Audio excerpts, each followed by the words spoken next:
It's been 4 years in the making, the result of more than 3,000 hours of shooting in every corner of the Earth, and a subject the Earth itself is known for: life. In fact, that's the title of a new documentary series starting tonight on Discovery, featuring some amazing photography of life as you've never seen it before. We asked the executive producer Mike Gutton and one of his cameramen, Roger Munns, to tell us just how they did it.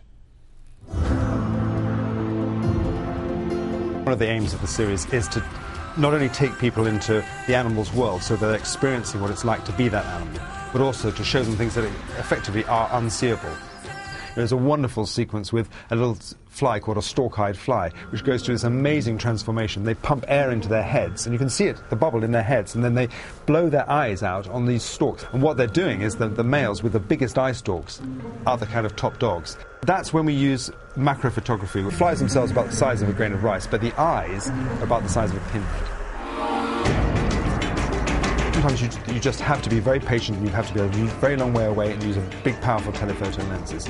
Other times, with animals, you can get very close. With the Jesus Christ lizard, there's a particular route that this lizard would always, if it was freaked out, it would run. And so once you get to know that, then you can position your cameras in a place where you stand a good chance of getting that lizard to run past.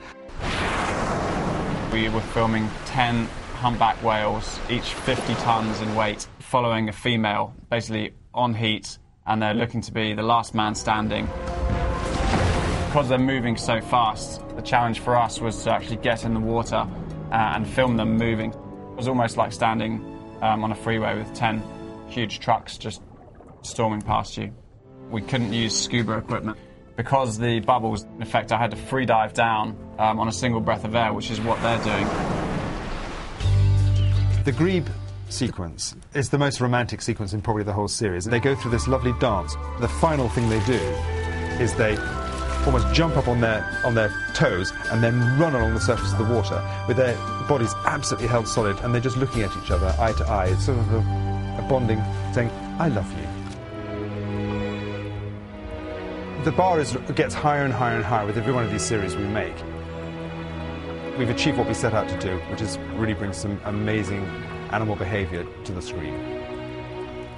Just some incredible images. The producer and one of the cameramen responsible for the extraordinary images in the new documentary series Life, which begins tonight.